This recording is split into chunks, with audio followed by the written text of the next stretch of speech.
Alkitab menubuatkan, penghakiman harus dimulai di rumah Tuhan. Saudara-saudari, setelah bertahun-tahun percaya kepada Tuhan, harapan terbesar kita adalah diangkat ke dalam kerajaan surga.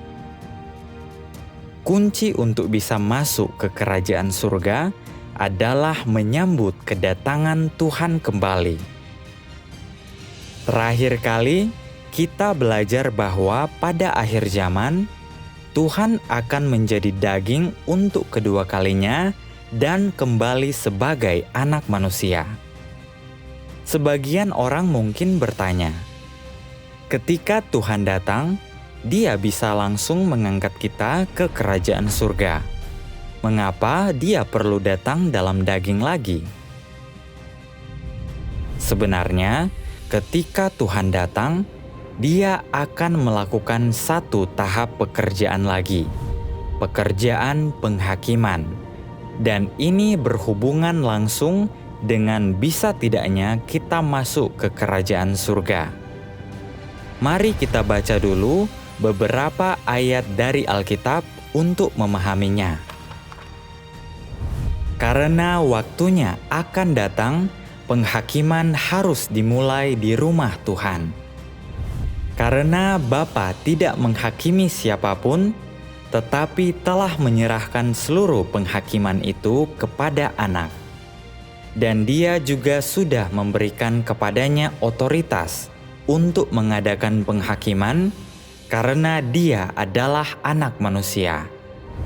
Karena Dia datang untuk menghakimi bumi. Dia akan menghakimi dunia dengan keadilan dan bangsa-bangsa dengan kebenarannya. Masih ada banyak hal lain yang harus kukatakan kepadamu, tetapi engkau tidak dapat menanggungnya saat ini. Namun, ketika Dia, Roh kebenaran itu, datang, Dia akan menuntun engkau sekalian ke dalam seluruh kebenaran. Dan kalau ada orang yang mendengar perkataanku dan tidak percaya, Aku tidak menghakiminya, karena Aku datang bukan untuk menghakimi dunia, melainkan untuk menyelamatkan dunia. Dia yang menolak Aku dan tidak menerima firman-Ku, sudah ada yang menghakiminya. Firman yang Aku nyatakan, itulah yang akan menghakiminya di akhir zaman. Tuhan Yesus menubuatkan bahwa pada akhir zaman, Dia akan kembali sebagai Anak manusia untuk mengungkapkan kebenaran dan melakukan pekerjaan penghakiman. Alkitab menyebutkan pekerjaan penghakiman di lebih dari 200 tempat. Jadi, untuk siapa pekerjaan penghakiman itu? Apakah hanya untuk orang-orang tidak percaya? Alkitab memberitahu kita, karena waktunya akan datang, penghakiman harus dimulai di rumah Tuhan. Siapakah yang ada di dalam rumah Tuhan? Ketika kita bicara tentang rumah Tuhan, itu sudah pasti merujuk kepada mereka yang percaya kepadanya. Oleh karena itu, penghakiman harus dimulai di rumah Tuhan, artinya penghakiman dimulai dari mereka yang percaya kepada Tuhan. Pekerjaan ini adalah untuk menyelamatkan mereka yang menyambutnya dan menerima firman-Nya pada akhir zaman. Ini bukan untuk menghakimi orang-orang tidak percaya terlebih dahulu. Karena ada banyak nubuat dalam Alkitab yang menyebutkan bahwa Tuhan akan melakukan pekerjaan penghakiman pada akhir zaman, maka inilah pekerjaan yang pasti akan Tuhan selesaikan. Sebagian orang mungkin merasa bingung dan bertanya, kita telah percaya kepada Tuhan seumur hidup kita, dan dosa-dosa kita telah diampuni. Ketika Tuhan datang, Dia seharusnya langsung mengangkat kita ke kerajaan surga. Mengapa penghakiman masih harus dimulai di rumah Tuhan? Mengapa kita yang percaya kepada Tuhan masih harus menjalani pekerjaan penghakiman? Pertanyaan yang sangat penting ini berkaitan dengan perkara besar keselamatan dan masuknya kita ke kerajaan surga. Jika kita tidak memahami pentingnya pekerjaan penghakiman Tuhan, kita akan kehilangan kesempatan untuk menyambut Tuhan dan diangkat ke kerajaan surga. Selanjutnya, mari kita persekutukan topik ini.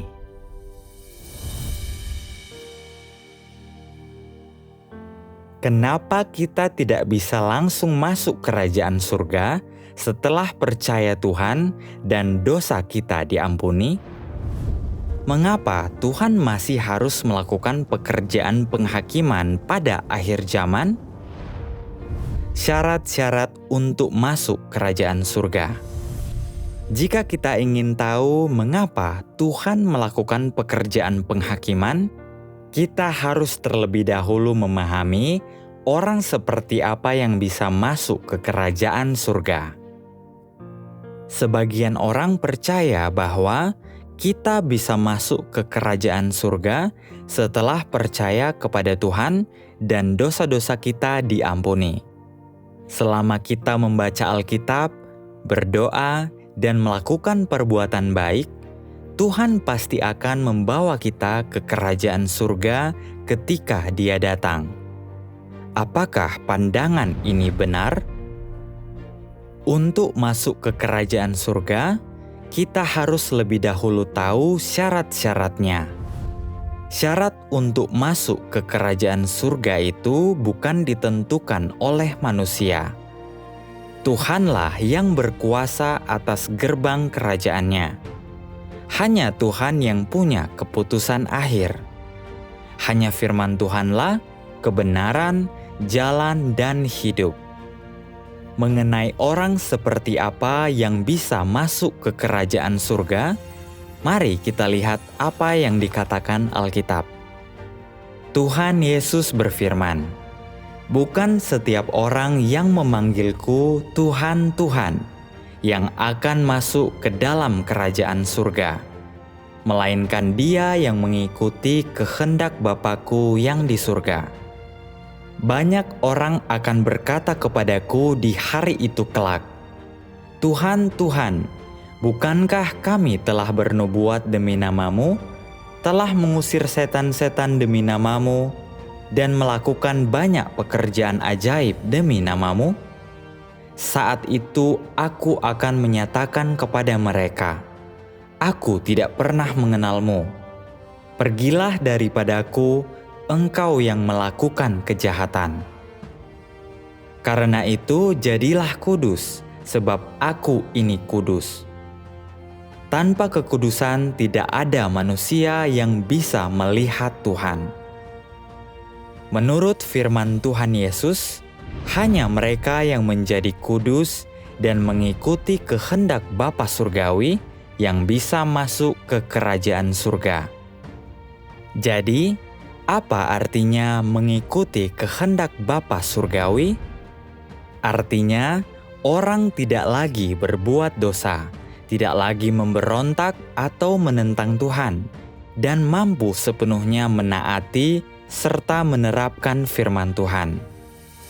Jika seseorang percaya kepada Tuhan dan dosa-dosanya diampuni, tetapi mereka masih hidup dalam siklus berbuat dosa dan mengaku dosa, mereka tidak memenuhi syarat untuk masuk ke kerajaan surga. Lalu mengapa mereka tidak bisa masuk? Itu karena pengampunan dosa tidak berarti seseorang telah menjadi kudus.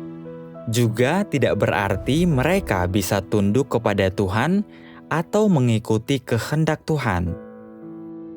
Setelah menerima Tuhan dan dosa-dosa mereka diampuni, bukankah orang masih sering berbuat dosa dan menentang Tuhan? Dosa-dosa orang memang diampuni, tetapi natur dosa mereka tetap ada, watak rusak mereka tetap ada, Jadi, orang masih hidup dalam dosa. Ini termasuk mengejar ketenaran dan keuntungan, tenggelam dalam kecemburuan dan perselisihan, mengikuti tren jahat, memuja uang dan status, serta menyerang orang, menghakimi orang, menipu orang, dan sebagainya. Terlebih lagi, orang masih bisa menentang Tuhan.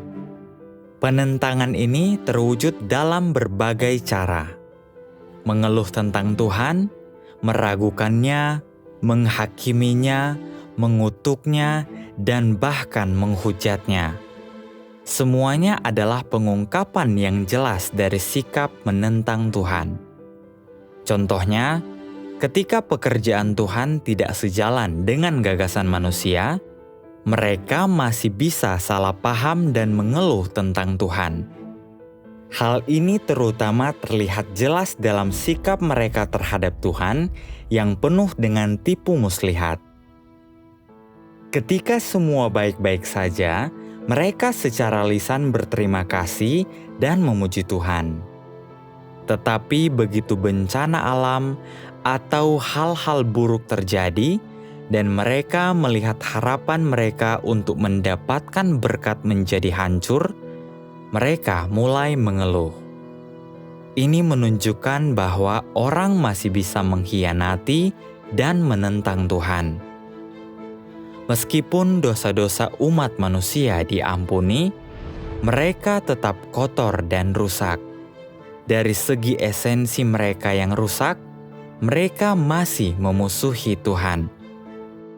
Orang yang hidup dalam siklus jahat, berbuat dosa, lalu mengaku dosa, yaitu orang yang hidup menurut watak mereka yang rusak, tidak layak melihat wajah Tuhan.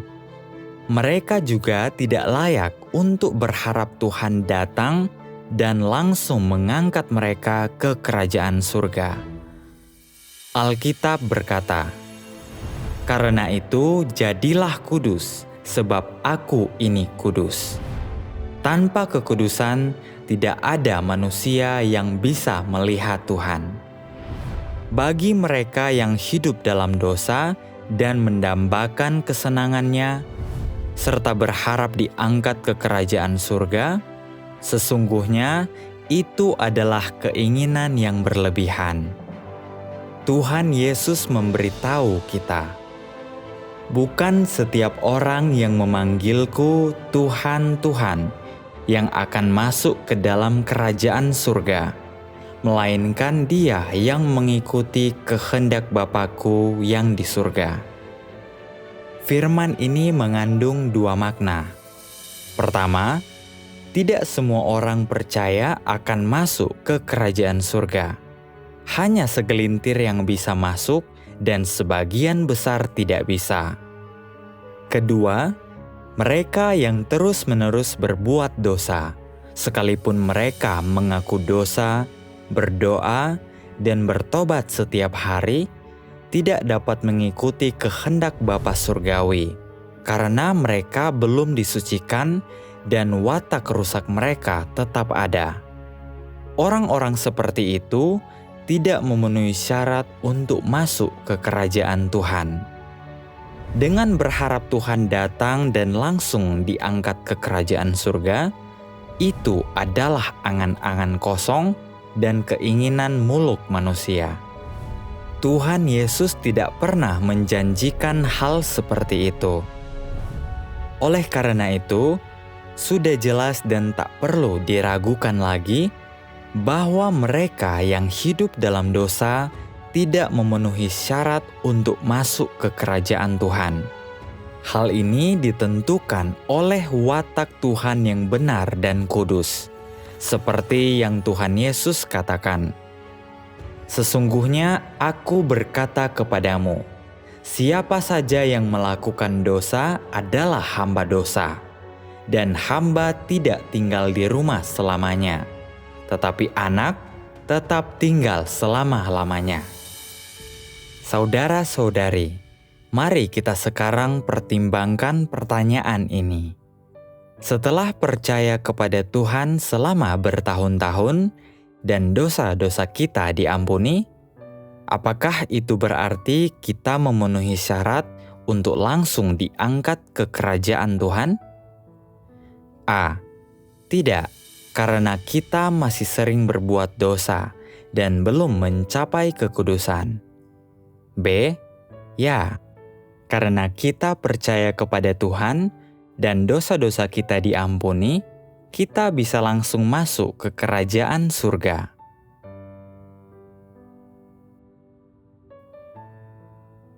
Jawaban yang benar adalah A.